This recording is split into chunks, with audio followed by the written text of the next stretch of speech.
Today we are visiting the first Airbnb we ever got in Liverpool, and in this video we're going to show you how much it's making every month, how much it cost us to set up, and the biggest mistakes we made so you can avoid them for your own Airbnbs. So make sure you stay till the end. So we've made it to our first ever Airbnb. Come with me and I'll show you around. Here we have the master bedroom, and originally it was just one big bed I should say, and it was just facing along here.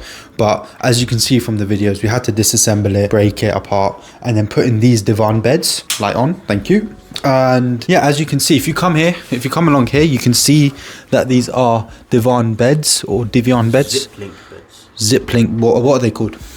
Zip-link divan. Divan bed, exactly. Divan beds with the mattresses. So we did that because we can sleep more people and for contractors as well. We've actually bought this from Deal Sourcer, and even though we bought the deal, we've made a decent connection with the landlord, and we've got other properties that he's giving us, and he's already gave us one. So yeah, there's no harm in buying deals. You can still make relationships. We've got a management company as well. So yeah. So this is bedroom number 2. Now it doesn't usually look like this. This is after a guest has checked out, so they didn't leave it in too bad of a nick.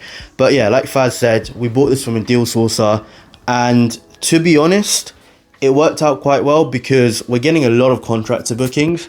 Now with this particular location and with this particular flat, it's a 3-bedroom apartment. It's got on-street parking for free, which is a huge perk, and it's sort of in the heart of Anfield. So the location is good. It's not too far from the stadium. It's not too far from the city centre. I'd say there's no like real train station or anything like that nearby, but apart from that, the location is sort of fairly in the middle. It's quite close by to everything. These zip-link beds, they join together or they detach. So if you've got families coming and a couple wants to sleep together, they can put the beds together, and the cleaners know to do that beforehand.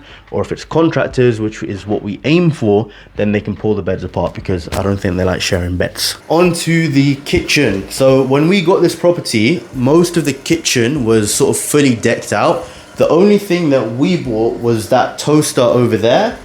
Just come back from Costco. We've left the house. We are come to get our appliances. Looking for we got toilet roll. Renewed our membership, Costco. Vacuums. We need that as well. So we're just collecting our appliances, and we're trying to spend as little money as possible because Costco had this, but it was quite expensive. So those vacuums. Trying to budget ourselves and be more cost savvy. So yeah, we bought the coffee, tea, sugar set, and we bought this nifty little microwave over here. Apart from that, everything was pretty much fully decked out anyway. But as you see from the sort of B-roll clips, we replaced a lot of the furniture. Like we replaced some of the beds, we replaced the sofa, because the aim was to get contractor bookings for long term, and that means we need to sleep more people. They need to be able to sleep separately, which is why we replaced those leather couches with this sofa bed. And we had a nightmare with the sofa bed originally, because the one that we ordered at first, do you remember how shit it was? So guys, we've built the sofa and it's shit. It all looks nice here, right? All smooth, nice. But you do this and it's not. Bro, it was so bad. It was rock hard, and then it wasn't flush. Like it was like sitting on Dwayne Johnson. That's weird. Yeah, it was awful. Yeah, Dwayne Johnson, The Rock, we get it. We added a couple things actually. So we added this book. Well, it's basically for people to write in their little stories for the next guests or whatever. Open up the message. We put in a nice little message with our signatures and all of that. Yeah, no one's done anything with this. Nobody wrote it. But there's a big reason why, because it's always tucked away either under the table or the Monopoly. This brings you on to my next point. We bought Monopoly, the most toxic game in the world. Crap. This where your family relationships will get ruined, but we thought, why not put it in? Just in case, for fun, why not? This is another sofa bed, so now we can sleep 2, 4, 5, 6 people instead of just 3. So for contractors, our nightly rate increases drastically. The cost to replace the sofa bed and replace the 2 leather chairs with these 2 chairs, it should be on the screen.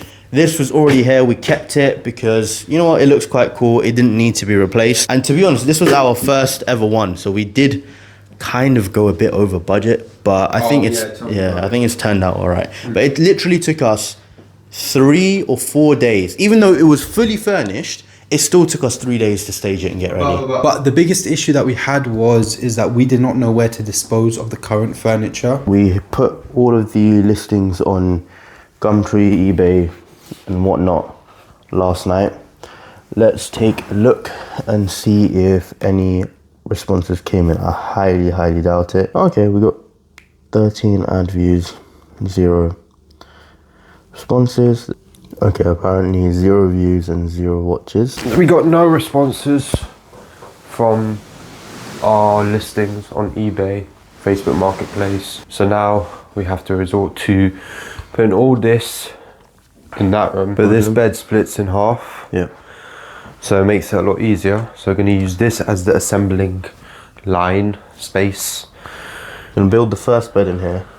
Yeah, see how big it is. And then we're gonna figure out how to dispose of the furniture. We had to get rid of that piece of furniture to then start building the new ones and start building the beds and stuff like that. But we didn't know where to put them. We learned from our mistakes. We didn't plan out accordingly where we were gonna dispose of the old furniture, and we didn't take into account all the costs of replacing the furniture. And we had to order another sofa bed again. So it was quite hectic. And literally the day that the cleaners were meant to come to like finalize and do a deep clean and stage the property looked like absolute trash. Like I was running around trying to clear everything up. So was Maz. He's the one that staged this property. Faz was driving up and down to the dump to try and get rid of everything. It was absolute manic. Now follow me into the 3rd bedroom. So you'll see from the videos, originally there's like a white cabinet that's meant to be here. I'm not sure where it's gone. It seems as if a guest has taken it or thrown it out. God knows why. I don't know where it's gone. But this is just like a nice, small, cozy room. To be fair, we think we might get rid of this bed. This bed was already here, but it's a little bit shaky, so we might replace it, and we could probably fit in a small double instead of this single. So all in all, this cost us around £8,051, and that included £2,000 for first month's rent and deposit, and then the sourcing fee was also £3,000. Furnishing was around £2,641, so for all of the beds and mattresses and so on and so forth. And then of course we had a management onboarding fee of £250, and like Ab said, when the cleaners came, we also had to pay them, and that was £160. Overall, I think we did go a little bit overboard because, to be very honest, it was a 3-bedroom flat that was fully furnished.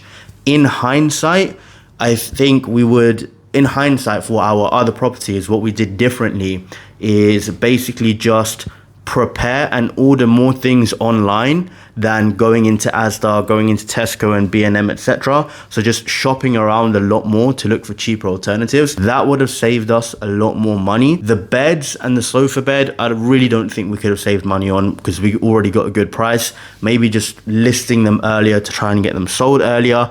That's what we could have done there. And overall, yeah, I mean, we could have tried to negotiate no deposit, but we know this landlord fairly well now. I don't think that would have worked. But in all fairness, we didn't try for that property.